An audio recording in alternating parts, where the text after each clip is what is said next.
We're going to start with long axis distraction. Now, long axis distraction is, and most joints have a long axis distraction move. And the idea here is that you're actually pulling the joint apart and then giving it a spring.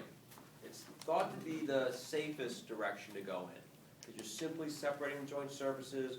You're not translating in any particular direction that might hit a, maybe the labrum that might be torn, or stretching a particular ligament in a particular direction that might have been sprained, right? You're simply just stretching the joint apart and springing. Now, all of these are done with patient directions, and it sounds like this. So I'm gonna palpate your joint, I'm gonna move it, and you tell me if you have any pain or discomfort. Okay? So that's my start. Now, most of these moves have two stabilizations, and I'm going to do them, and then you're going to tell me why it's good to know both. Right? The two different kinds. So, I'm going to start on her right side, and I need to position her properly. So I've got the headpiece flexed up. Now these tables have a cutout by the shoulder, so I don't need to move her all that much usually to have access to the joint. But I'm going to slide you down the table a little bit. So slide down just a little bit right there, and just slide towards me an inch.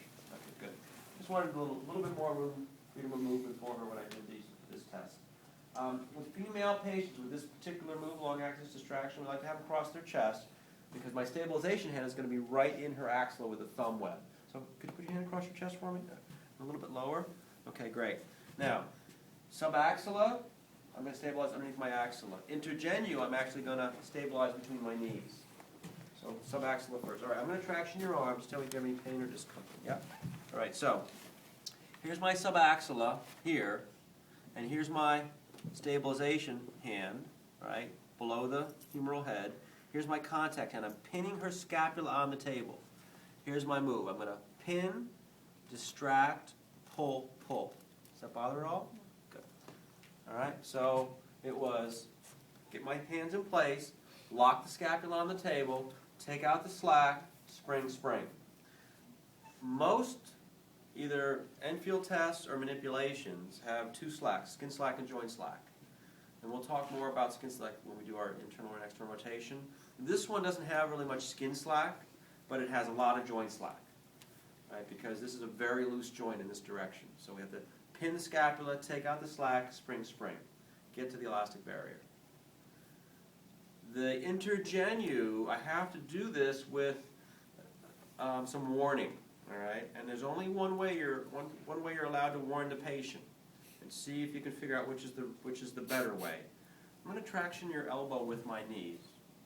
I'm going to stick your hands between my legs. Which do you think would be better? Elbow with my knees. Don't want to say. Don't want to stick your hand between your legs. I'm not going to stick your arm between my legs. See the difference? What if the patient doesn't know what traction is? Traction, I'm going to pull. Yeah, I'm going to pull on your arm to see how it works. You know. See how it works. Yeah. I mean, if we're going down to that level, then it's one syllable. You know, pull on it, see how it works. Right? Okay. Here we go. I'm going to traction your elbow with my knees. There it is. Right? I try to get above her elbow joint. I've got her fully supported here. I'm using my vastus medialis, not my bony medial epicondyles. My hands are doing exactly the same thing. I'm going to stabilize, lock her on the table, take my contact hand, take out this, pinner, take out the slack, pull, pull. This works and this works. So this is helping the action. So pin, take out the slack, pull, pull. Does that hurt at all? Okay. What is the difference with the first one, do you think? It's the same thing? Well, no. One has subaxilla, one has intergenu. Why do you think you'd use one sometimes and then another different one the other time? if you couldn't, the patient couldn't get their arm out. What area you need to? Maybe that's right. Maybe they can't get into that position. Why else? Is it bigger arm? Yeah, a much heavier structure. You can use your knees to help hold that, and then still have your hands free to work on the joint. So with smaller patients, you'll probably use subaxilla. With larger patients, you might want to use intergenu. Obviously, intergenu is a little bit more up close and personal, so you tend to defer away from that. But if you need it, you need it.